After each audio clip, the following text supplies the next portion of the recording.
Bismillahirrahmanirrahim. Assalamualaikum warahmatullahi wabarakatuh. Alhamdulillahi rabbil alamin. Wassalatu wassalamu ala asrafil anbiya'i wal mursalin wa ala alihi wa sahbihi ajma'in, amma ba'du. Baik, pada kesempatan kali ini saya Irfan Zuhri dengan nomor NIM 1123024000076 akan mempresentasikan terkait bunyi suprasegmental dengan tujuan ingin menyelesaikan ujian akhir semester pada mata kuliah pengantar linguistik yang diampu oleh Bapak Dr. Moj Syarif Hidayatullah M.Hum. Baik, pada kesempatan kali ini saya akan membahas terkait bunyi suprasegmental. Sebelum masuk pembahasan bunyi suprasegmental, saya akan menjelaskan bahwasannya bunyi bahasa yang dihasilkan oleh alat ucap manusia yang memiliki makna terbagi menjadi dua. Yang pertama ada bunyi segmental dan yang kedua ada bunyi supersegmental. Apa sih bunyi segmental itu? Bunyi segmental adalah bunyi yang dapat disegmentasi atau dapat dipilah-pilah. Contohnya pada bunyi kata senyum. Senyum itu dapat disegmentasi atau dipilah menjadi S, E, N, Y, U, dan M. Nah, pada kesempatan kali ini saya tidak membahas panjang terkait bunyi segmental karena pembahasannya adalah bunyi suprasegmental. Masuk pembahasan bunyi suprasegmental. Bunyi suprasegmental adalah bunyi yang tidak dapat disegmentasi atau dipilah-pilah, atau juga bunyi yang dihasilkan dari alat ucap manusia yang tidak dapat disegmentasi atau dipilah-pilah, atau juga bunyi yang menyertai bunyi segmental. Nah, unsur bunyi suprasegmental ini terbagi menjadi 4. Yang pertama ada durasi, kemudian yang kedua ada nada, yang ketiga ada tekanan, dan yang keempat ada jeda. Pembagian bunyi suprasegmental yang pertama ada durasi, yaitu panjang waktu relatif dipertahankannya alat-alat ucap pada suatu posisi, atau juga panjang pendek, karena di dalam bahasa Arab itu sangat mengenal yang namanya panjang pendek. Nah, yang mana ketika kita tidak memperhatikan panjang pendek atau durasi pada kata bahasa Arab, itu sangat berpengaruh terhadap makna yang dihasilkan. Contohnya pada kata kataba dan kataba, ketika eh, kata kataba itu tidak dipanjangkan atau tidak diberi durasi yang lebih pada suku kata ka, maka maknanya berubah menjadi menulis. Begitu juga sebaliknya, ketika kataba eh, diberi durasi yang lebih pada suku kata ka sehingga menjadi kataba, itu sangat berpengaruh terhadap makna, yang mana makna yang dihasilkan menjadi saling berkirim surat. Jadi pada intinya eh, dalam bahasa Arab sangat mengenal yang namanya durasi atau panjang pendek. Yang mana ketika kita tidak memperhatikan durasi atau panjang pendek dalam kata bahasa Arab, itu sangat berpengaruh terhadap makna yang dihasilkan. Kemudian unsur yang kedua pada bunyi suprasegmental adalah nada. Nada yakni tinggi rendahnya suatu bunyi. Maksudnya adalah bisa dibilang juga intonasi dari bunyi yang dihasilkan. Bunyi yang diucapkan dengan frekuensi getaran yang tinggi, maka akan disertai nada yang tinggi, begitu juga sebaliknya. Nah, pembagian intonasi variasi nada terbagi menjadi 4. Yang pertama ada nada rendah, yang kedua nada sedang, yang ketiga nada tinggi, dan yang keempat nada sangat tinggi. Yang pertama nada rendah. Nada rendah itu ditandai dengan angka 1.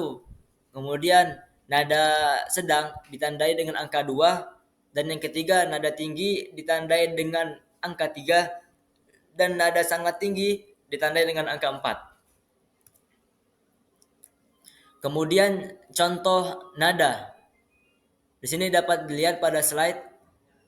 Contohnya kataba ar-rajulu ad-darsa. Di bawah kata kataba ar-rajulu ad-darsa terdapat angka angka 3 2 3 2 2 3 1. Maksudnya adalah eh, 3 itu menunjukkan nada tinggi, angka 2 menunjukkan nada sedang, dan angka 1 menunjukkan nada rendah. Gimana cara bacanya? Ya ini kataba ar-rajulu ad-darsa, yang artinya lelaki itu menulis pelajaran. Kemudian pembagian bunyi suprasegmental terbagi, yang ketiga adalah tekanan. Tekanan yakni keras atau lemahnya suatu bunyi yang dihasilkan oleh alat ucap manusia. Menurut Nars dalam buku Hidayatullah yang menjelaskan, keras lemahnya tekanan atau stressing ditandai oleh gerak alat-alat ucap yang lebih bertenaga dan menggunakan otot-otot yang lebih tegang dalam menghasilkan bunyi. Jadi intinya ketika kita ingin menghasilkan tekanan yang lebih, maka secara otomatis akan butuh tenaga atau otot-otot yang lebih, sehingga menghasilkan tekanan yang tinggi pada bunyi. Kemudian tekanan dalam bahasa nada terbagi menjadi 5. Yang pertama, tekanan naik, yakni tekanan nada yang meninggi, yang biasa ditandai dengan titik 3 petik atas. Kemudian yang kedua, tekanan nada datar, yakni tekanan nada yang mendatar, yang biasa ditandai dengan titik 2 garis atas titik.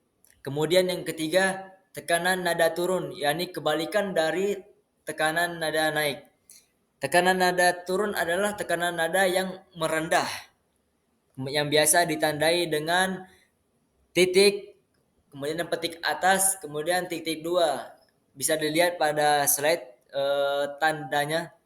Kemudian yang keempat, tekanan turun naik, yakni tekanan nada yang merendah kemudian menaik, yang ditandai dengan titik 2, kemudian V, bisa dilihat pada slide contohnya tandanya. Kemudian tekanan nada turun naik, naik turun, ya, atau kebalikan dari tekanan nada yang keempat, yakni tekanan nada yang meninggi kemudian merendah, ditandai dengan titik kemudian petik atas, yaitu atau V bawah, kemudian titik 2. Nah, contoh tekanan.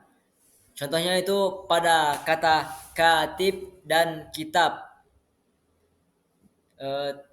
Terdapat dua suku kata panjang dan suku kata pendek.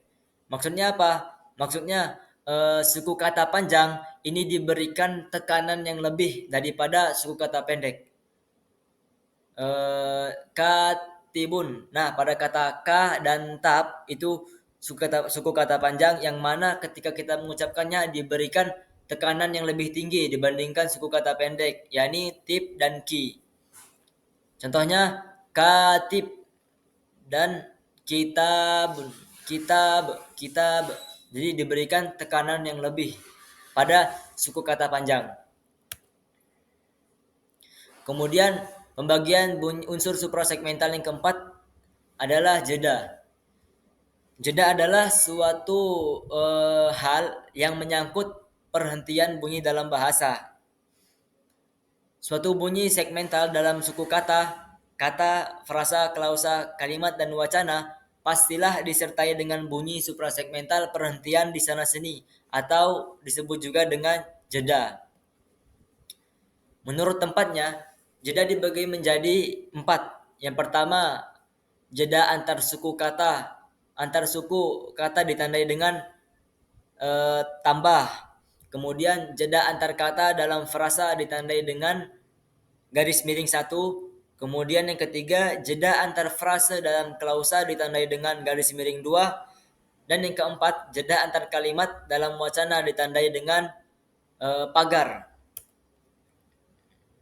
Contoh jeda, yakni indama tadrus tanjah, jika kamu belajar pasti lulus. Nah, di pada contoh slide yang di dalam ada pada slide itu adalah sebuah frasa atau yang mana ketika frasa maka jeda antar kalimat dalam frasa ditandai dengan garis miring satu.